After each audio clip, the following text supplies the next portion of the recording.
ولقد وكل الله بالإنسان ملكين يكتبان، ولقد وكل الله بالإنسان ملكين يكتبان وعن أعماله لا يغفلان.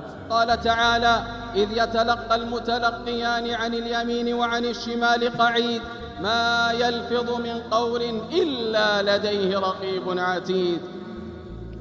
إنها مراقبة دائمة، إنها مراقبة دائمة في الخلوات والجلوات وفي الحركات والسكنات، ولكن كثيرا من العصاة عن ذلك لاهون، ولكن كثيرا من العصاة عن ذلك لاهون وعن عواقبه ساهون، حتى إذا حضر الأجل واشتد من سكرات الموت الوجل وحانت ساعة الفراق والتفت الساق بالساق ندم الغافل ولا تحين مناص.